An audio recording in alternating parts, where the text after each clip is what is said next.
Assalamualaikum warahmatullahi wabarakatuh. Alhamdulillahirabbil alamin wa bihi nasta'inu ala umuri dunya waddin sayyidina Muhammadin wa ala alihi washabbihi ajmain.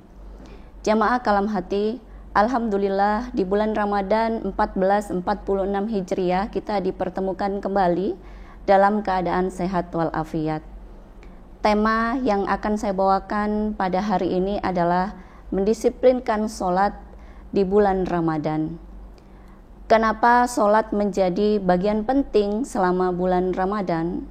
Karena sholat adalah perintah langsung yang diturunkan oleh Allah kepada Nabi Muhammad pada peristiwa Isra Mi'raj, di mana Nabi Muhammad langsung mendapatkan perintah dari Allah bahwa umat muslim yang ada di dunia harus menjalankan sholat sebanyak 50 waktu dalam sehari semalam. Kemudian Nabi Muhammad bertemu dengan Nabi Musa. Kemudian Nabi Musa menyarankan bahwa Nabi Muhammad untuk meminta keringanan kepada Allah, sehingga dengan negosiasi yang dilakukan Nabi Muhammad dengan Allah Subhanahu wa taala, turunlah perintah sholat menjadi 5 waktu dalam sehari, yaitu adalah Islam, terdiri dari Isya, subuh, lohor kalau bahasa Jawanya, kemudian asar, dan ditutup dengan maghrib. Jamaah kalam hati, kenapa penting sekali di bulan Ramadan, di bulan suci ini kita harus menjalankan sholat, terutama sholat 5 waktu? Karena sholat adalah rukun Islam yang kedua setelah pengakuan bahwa kita sebagai umat Islam, keesaan Tuhan dengan syahadat. Kemudian yang kedua adalah sholat. Sholat merupakan hal utama yang harus dilakukan sebagai bentuk keimanan kita, keislaman kita kepada agama dan juga kepada Allah Subhanahu wa taala. Sholat di sini menjadi perisai penting bahwasannya agama itu adalah tiangnya sholat. Ketika agama tidak ditopang oleh sholat yang dilakukan yang menjadi perintah langsung, maka bersiaplah bahwa agama kita akan runtuh seketika apabila umatnya Nabi Muhammad tidak menjalankan perintah sholat. Sholat di sini mengajarkan kita untuk disiplin, sabar, bertanggung jawab. Artinya di sini kedisiplinan harus sesuai dengan waktu yang sudah ditentukan kapan harus melaksanakan sholat, seperti di dalam Al-Quran disampaikan bahwa wa aqimus sholata wa atus zakah warka'u ma'ar raki'in. Artinya perjalankanlah sholat, tunaikan zakat bersama dengan orang-orang yang ruku sebelumnya. Yang mengatakan di sini bahwa tidak hanya kita di dunia ini yang sholat, tetapi seluruh dunia menjalankan sholat. Kemudian panggilan daripada sholat diberikan oleh seluruh umat muslim yang ada di masjid, ditunjukkan dengan adanya azan, sehingga ketika terdengarlah azan diharapkan seluruh umat manusia yang beragama muslim untuk menjalankan ibadah sholat. Kemudian yang kedua adalah sabar. Kita juga harus sabar di dalam menunggu waktunya sholat, melaksanakan sholat, yang disebutkan juga di dalam Al-Quran, wasta'inu bis-sabri was-sholah, jadikanlah sabar dan sholat sebagai penolongmu.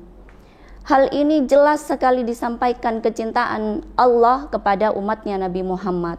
Kita tidak perlu ragu lagi bahwasannya kesabaran itu menjadi hal yang harus kita lakukan. Bagaimana mungkin kita tidak bisa sabar dalam menjalankan sholat?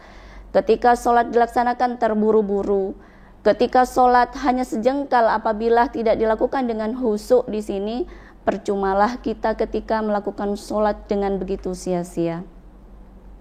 Sholat merupakan amalan yang dicintai oleh Allah. Allah menciptakan manusia untuk beribadah, dan salah satunya adalah menjalankan sholat. Karena sholat merupakan perhitungan pertama yang harus kita lakukan nanti di padang mahsyar. Dan begitu juga Nabi Muhammad mencintai kita dan menunggu kita di 2 tempat. Bayangkanlah betapa Nabi Muhammad mencintai kita. Dia menunggu kita Yang pertama, ketika di amal timbangan, Nabi Muhammad akan memberikan syafaatnya nanti, yaitu di amal perhitungan amal yang pertama. Kemudian yang kedua di sirot. Ketika kita menjalani sirot, kita juga akan bertemu dengan Nabi Muhammad apabila kita nanti rajin melakukan sholat. Jamaah kalam hati, ada dua hal yang sebenarnya kita tunggu ketika kita ada di dunia. Yang pertama adalah waktu sholat, dan yang kedua adalah waktu kita disolatkan. Jadi persiapkanlah diri, siapkanlah diri, bukalah telinga kita ketika ada panggilan yang memanggil kita untuk hadir di masjid bagi yang laki-laki.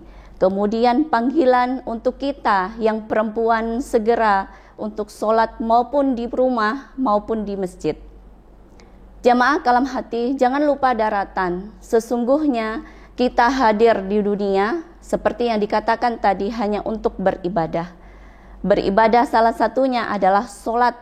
Jangan ragu, jangan takut atas segala sesuatunya, karena pertolongan utama datangnya dari sholat. Percayalah bahwa ketika sholat kita benar, apapun yang terjadi di dunia pasti mengiringi dengan apa yang sudah kita lakukan dalam kegiatan sholat, yaitu tepat waktu, khusyuk dan juga tumakninah. Jamaah kalam hati, kita sama-sama memperbaiki diri di dalam kehidupan ini, terutama dalam sholat. Dua pertanyaan yang harus kita lakukan, kita laksanakan, dan ini menjadi pemicu kita untuk sama-sama belajar, yaitu yang pertama adalah bagaimana hukumnya ketika di bulan suci Ramadan kita menjalankan rukun Islam yang ketiga, yaitu ibadah puasa, tetapi kita tidak sholat. Yang kedua, ceritakanlah pengalaman Anda, bagaimana hukumnya ketika kita merasa sholat tetapi tidak khusyuk.